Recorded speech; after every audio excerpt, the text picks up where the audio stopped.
Depuis l'hôtel 01 au coin des rues Saint-Laurent et René-Lévesque à Montréal, bienvenue dans l'Atelier Z. Et aujourd'hui, on se pose la question, est-ce que la télé vous parle?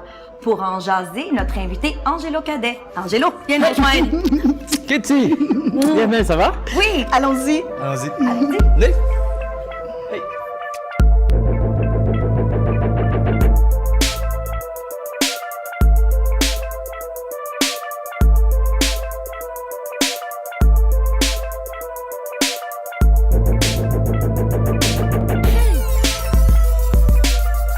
Bienvenue dans l'Atelier Z. Angelo Cadet, merci d'avoir accepté notre invitation. Merci, Kitty. Aujourd'hui, on va parler d'un sujet qui nous tient à cœur. Est-ce que la télé te parle? Oh! Parfois. Ah, ben voilà, Pas toujours. On saute dans le vif. Comme passionnément, un peu passionnément, ça dépend.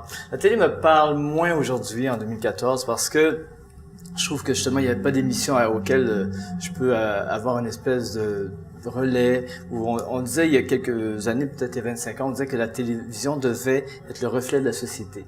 Et c'était un peu leur mandat statutaire. Aujourd'hui, la télévision, je pense qu'elle se lave les mains de tout ça, puis elle fait un peu, on y va par mandat, et on y va par code d'écoute. Fait que les enjeux ont changé beaucoup.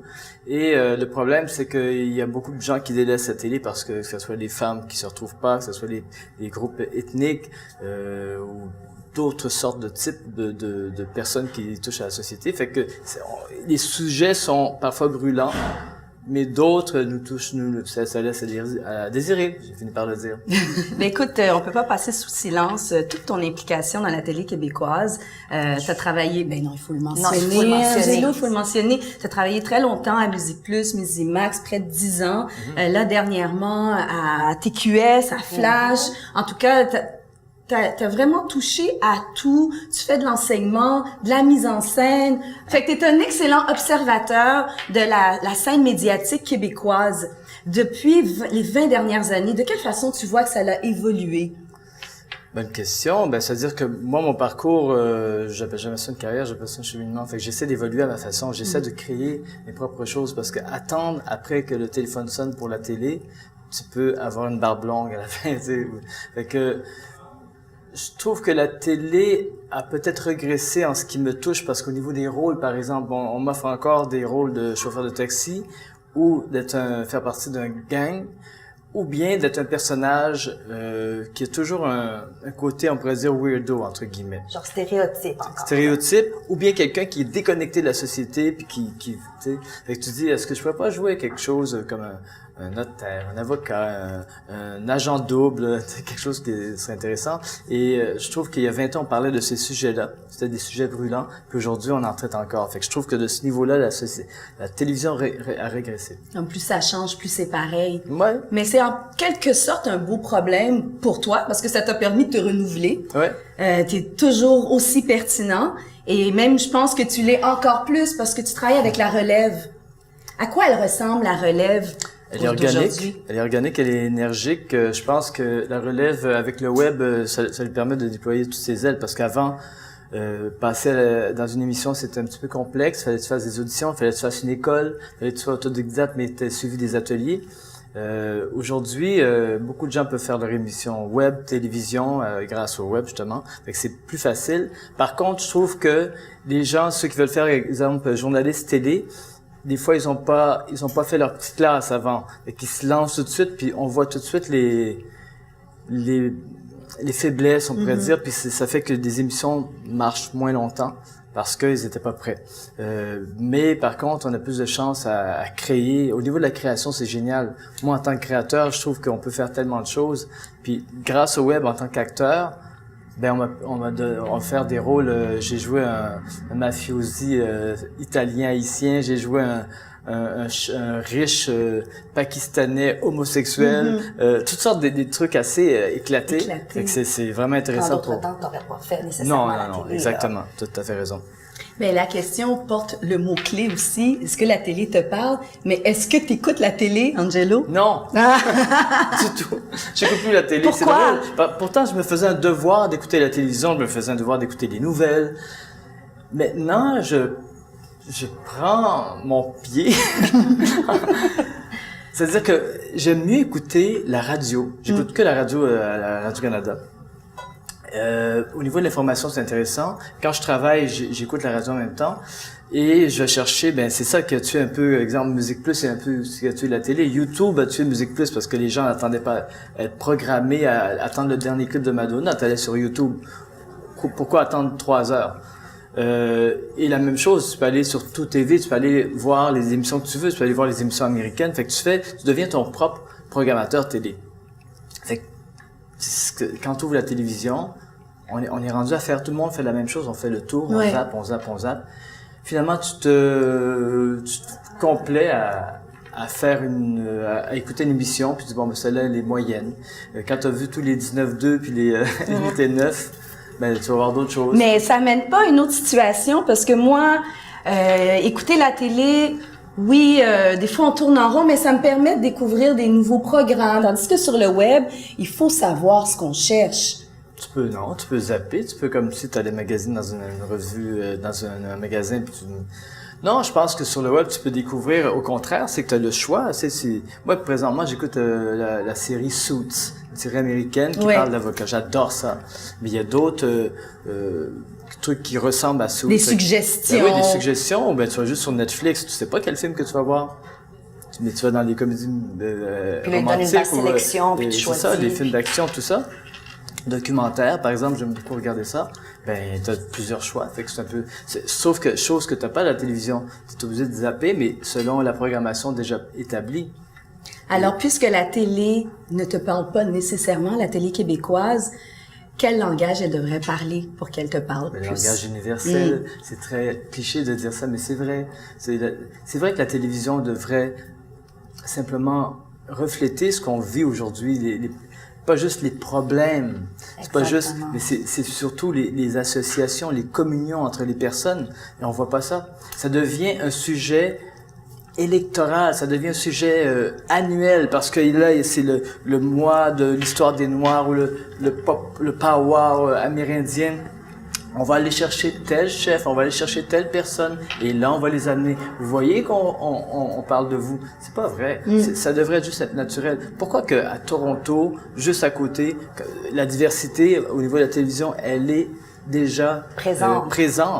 La télévision est empreinte aux États-Unis, en France. Tout à fait. J'étais en France dernièrement, puis c'est que ça que tu vois. Alors, comment ça se fait? Puis, je pense qu'il y a une différence. Vivre au Québec, c'est génial. C'est peut-être une des plus belles provinces du monde. Et Montréal, c'est encore une des plus belles villes du monde. Et se côtoyer, se frotter comme ça à l'autre, c'est facile. Mais quand tu es artisan de la télévision, il n'y a pas la même chose qui se passe. Et là, c'est pour ça que les gens, il y a un problème. Ils font comme une mini-dépression intérieure. Parce qu'ils font comme, comment se fait-il que, pourquoi je réussis pas? Pourquoi j'arrive pas à atteindre? Parce qu'il faut faire une différence. Être connu, c'est facile, relativement. Durer, c'est une autre chose. Et perdurer encore, avoir une vision face à la télévision. Fait qu'il y en a beaucoup de gens cherchent à avoir cette petite gloire-là. Alors, qu'est-ce que tu réponds aux gens qui vont peut-être répondre justement à cette intervention-là? Mais moi, j'ouvre la télé et j'en vois de la diversité. J'écoute tel téléroman, puis j'en vois des personnages qui ont des accents ou d'une autre couleur. Parce que c'est vrai, il y en a quand même quelques-uns. Mais l'accent, c'est beau ici. Juste au Québec, les divers accents régionalistes, que ce soit à Gaspésie, Alma ou tout ça, Trois-Rivières, Sherbrooke, tout ça, déjà, on devrait voir ces accents-là. On les voit pas. Puis c'est pas juste une question d'accent, c'est une question d'arrêter de penser que les gens qui sont en région ne sont pas prêts pour ça. Ça fait 30 ans qu'on dit la même chose. Et moi, quand je vais en région, il n'y a aucun problème. Et tous les gens qui vont en région, il n'y a aucun problème. Fait que moi, j'ai vécu à Alma 5 ans. Je peux vous dire... Tu sais de quoi tu parles. Je sais de quoi. Je sais de quoi je parle. Mais en faisant tes propres concepts TV, penses-tu que ça va être un tremplin justement pour briser ce genre de stéréotypes? Parce que tu vas aller avec des concepts qui te ressemblent un peu plus, Parce que tout le discours que tu nous transmets comme message, toi, tu vas pouvoir le transposer dans tes concepts télé. Ouais, encore faut-il atteindre le diffuseur. C'est comme tout le monde, tu sais, quand tu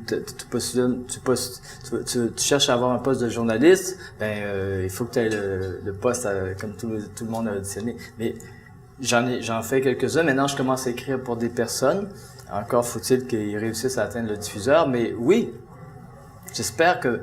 C'est sûr que j'essaie de donner une voix à tout le monde. J'essaie de donner une voix aux femmes, j'essaie de donner une voix à tous les peuples du monde. J'ai déjà écrit des trucs juste en créole, j'ai déjà écrit toutes sortes de trucs. Et que c'est normal que... T'essaies de briser les stéréotypes. Ben, oui, puis en même temps, je pense qu'il est temps que notre génération vive dans notre époque. Oui. Tu sais, c'est bien, tu sais, les bébés boomers, c'est le temps de se tasser un peu. bébés boomers. Tu sais, c'est correct, mais il faut que notre génération, un jour, on puisse apprécier l'architecture, tout ce qui est urbain, tout ce qui est quotidien. Mais pas par la couleur de la peau ou ton origine, mais vraiment pour la personne que t'es. Voilà. Et non pour Ben, la ce que tu diversité, représentes. c'est la diversité d'opinion, la diversité de créativité, d'expression, sous toutes ses formes, hein. Exactement. Fait que je pense qu'il est temps, en 2014, tu sais, ça fait 30 ans qu'on attend, là. 30 ans qu'on attend de prendre notre place. On est prêt, là. Je pense, non, mais il est Plus que prêt. Il faut qu'on nous laisse la voix. Tu sais. Mais tu es professeur au conservatoire La Salle, où tu as étudié toi aussi. Oui. Donc, lorsque toi, tu as étudié, et maintenant, la différence dans la salle de classe doit être... Ça ressemble à quoi? Quand toi, tu as commencé, étais-tu le seul? Oui, et puis maintenant, là, c'est rendu, j'imagine... C'est comment tu oui, fais là, ça? maintenant, il y a beaucoup de Québécois, mais il y a beaucoup de gens de toutes les origines, que ce soit Amérique du Sud, Haïti ou Asie. C'est ça qui est génial. C'est parce que le Québec grandit. Évolue. Le Québec devient plus riche, fait que c'est normal que ces choses-là devaient arriver. C'est comme, tu sais, il y a eu un accident vraiment dramatique avec 2 girafes qui ils ont été mis dans un camion, puis on les a mis sur l'autoroute, puis ils ont percuté un viaduc. Oui. Mais c'est comme, tu te dis, mais comment ça se fait-il qu'on n'a pas pensé à réfléchir à ça? Puis c'est la même chose. On est un peu sur cette voie-là. Comment on peut pas ne pas penser que le Québec devait pas évoluer? Tu sais, c'est normal qu'il y ait des gens de toutes les origines différentes qui viennent s'installer ici, mais deviennent des Québécois. Puis c'est ça notre beauté Ben oui. au Québec, c'est qu'on est multiculturel, c'est qu'on est diversifié, puis t'as tous les pays du monde ici, là. Je veux dire, il y a pas de raison pour que la télé ne Exactement. représente pas. Fait que je me dis, comment se fait-il qu'on ne laisse pas toute cette voie-là? Parce qu'il y a des gens qui ont beaucoup de talent, quand je pense en musique, en danse, de toutes sortes. En tout cas, c'est clair que cette question est pertinente. Il faut en parler et continuer d'en parler. Et tu restes avec nous, Angelo? Ah, bien sûr. Et vous restez avec nous? Parce qu'on qu'on a revient du tout de suite.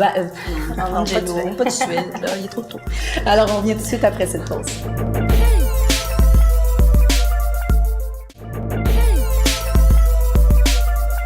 De retour à Atelier Zen, on se retrouve à l'hôtel 01 au coin des rues René-Lévesque et Saint-Laurent à Montréal. Et toujours avec nous, notre invitée Angela Cadet et nos 2 belles chroniqueuses, Madoua et Malanina. Bonjour. Bonjour. Alors, Madoua, qu'est-ce que tu as pour nous aujourd'hui? Alors, aujourd'hui, moi, je vous parle de la formation identitaire à travers le médium télévisuel. Aujourd'hui, on se demande, est-ce que la télévision québécoise vous parle? Mais moi, je vous demande, mais quand elle nous parle, elle nous dit quoi? Mais en fait, après la famille, la télévision, les médias sont les premiers agents de socialisation des enfants quand on est tout jeune. D'autant plus que quand on vient d'un milieu qui est pas nécessairement aisé, mais qui peut être aussi un peu dysfonctionnel, ben moins on est capable de s'associer avec notre milieu familial, plus on va se rattacher à la télévision pour former notre identité, pour être capable de se raccrocher à certains modèles. C'est vrai, ça.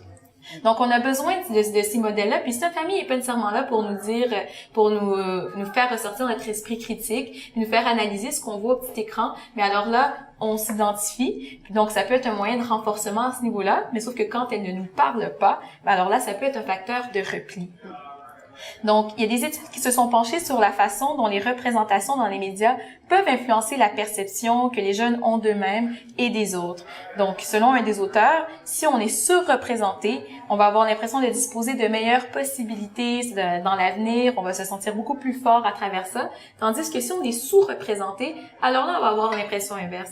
D'où l'importance d'avoir un média qui représente tout le monde à ce niveau-là. Donc, par rapport au sentiment des minorités ethniques, puisque bon, on a abordé ce sujet-là aujourd'hui.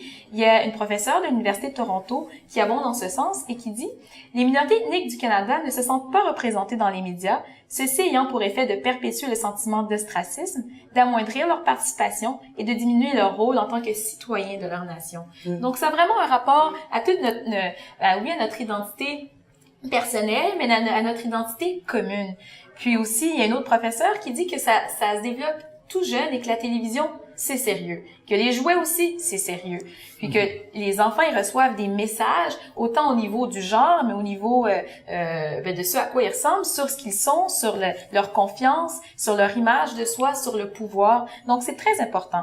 Donc, toutes ces études, elles expriment l'importance d'afficher une pluralité identitaire au petit écran, mais pas seulement en matière d'intégration à une société qui nous accueille, qu'on ne connaît pas, puis à laquelle on veut s'intégrer et se voir, mais aussi pour ceux qui naissent, afin de créer ce rapport égalitaire. Angelo, est-ce que les jeunes te posent ce genre de questionnement au niveau de l'égalité? C'est-à-dire que oui, les jeunes essaient d'appartenir à un groupe et la télévision crée déjà des groupes avant même de les avoir questionnés un peu. Fait que des fois, ils se sentent rejetés, comme tu dis, et ils ont besoin de cet appel-là. Fait que si t'es pas dans le groupe, ou bien si le groupe est un peu déphasé parce qu'il a été créé, on a créé des émissions qui ont été pensées et réfléchies et conçues il y a 15 ans, 20 ans, c'est normal que la génération d'aujourd'hui peut pas avoir un reflet ou s'y rattacher. Fait que les jeunes, c'est pour ça qu'ils se tournent, d'autant plus vers le web, parce que ça va pas assez vite pour eux, ça leur parle pas, ils ont besoin d'avoir le représenter à ce moment-là. Voilà. Alors le pouls qu'ils ont envie de nous émettre, n'est pas retransmis à la télévision.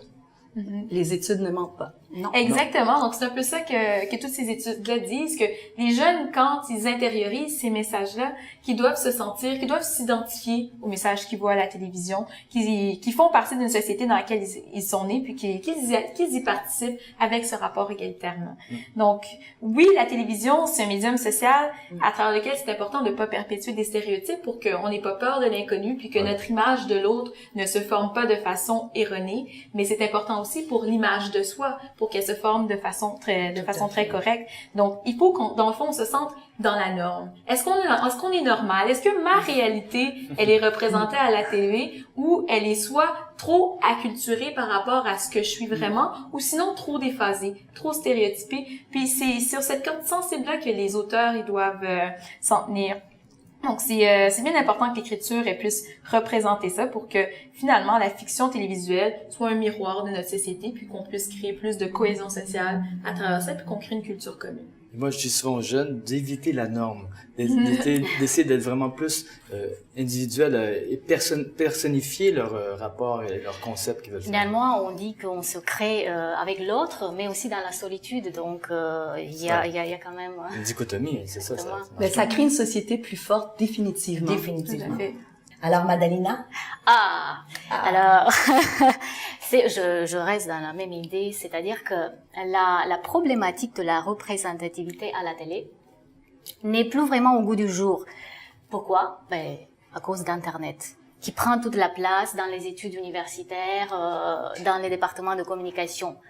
Mais il y a quand même des études et il y a une bonne recherche faite il y a plusieurs années de deux chercheurs de l'Université de Québec à Montréal, Serge Proulx et Daniel Bélanger, qui concluaient que les dramatiques en français au Québec font peu de place aux membres de communautés culturelles. Et quand ça se passe?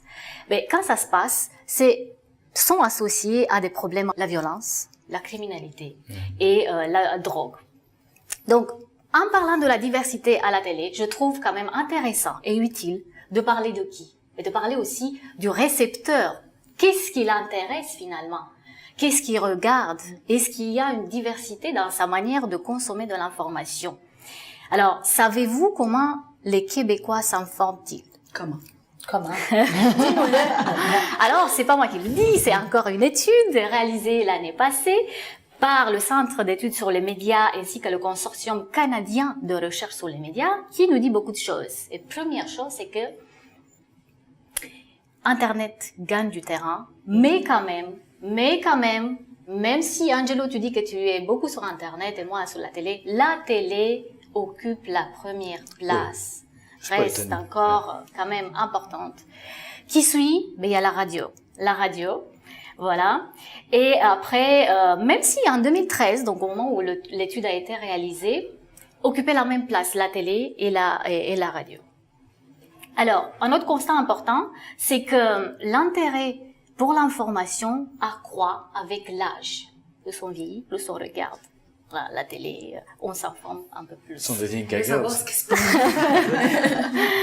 Donc, si la télé est le premier moyen d'information pour les plus de 35 ans, et pour ceux qui ont un petit peu moins, occupe la deuxième place. Alors, c'est vrai, Internet a bien changé la donne. Pourquoi? Parce qu'il y a l'interactivité. D'accord? Donc, on va même juste à créer l'information. Donc, c'est pas juste piocher. S'abonner au flux RSS et tout. Et il y a quoi? Il y a la diversité des sources. Le partage. Exactement. Le partage, on redirectionne l'information. Et là, j'ai quand même 400 d'intérêt pour les Québécois. Ils sont intéressés par quoi? Premièrement, par l'actualité. L'actualité, bien sûr, l'actualité locale et régionale, donc ce qui est le plus près. Après, c'est l'information scientifique, saviez-vous ça? Moi, j'étais étonnée quand même.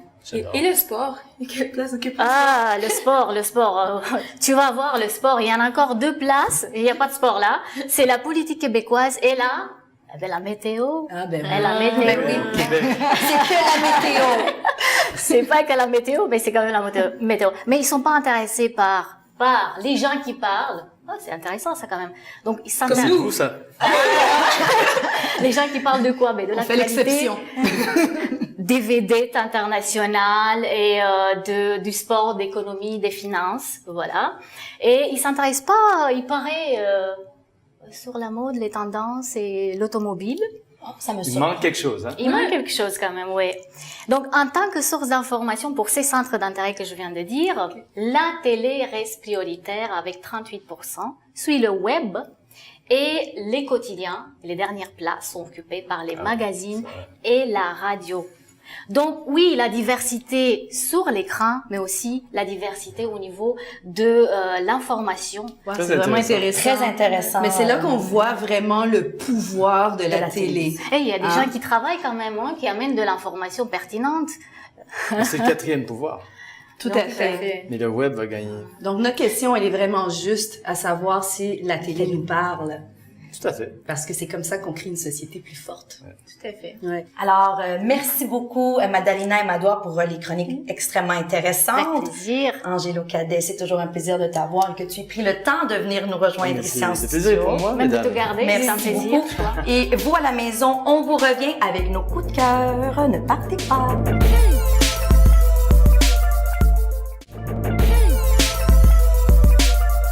De retour dans l'Atelier Z pour la conclusion.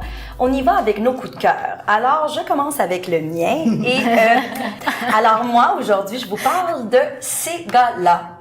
À VTV avec Sugar Sammy et Simon Olivier Fecteau. Ah, je les aime, eux autres. Ah, je les adore. Alors, je vous mets en contexte. C'est Sugar Sammy qui fait son rôle.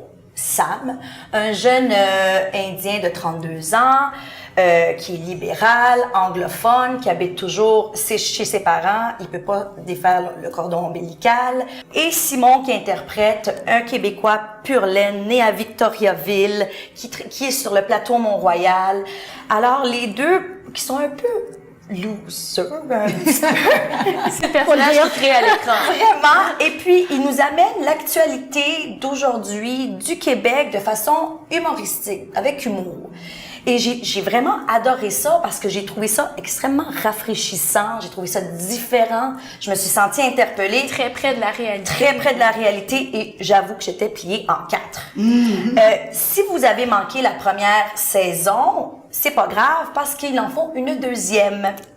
Alors, à ne pas manquer parce que sérieusement, c'est drôle, c'est bon et le duo, le tandem qu'ils font sont dynamiques, sont bons et c'est pertinent. Et c'est Québec.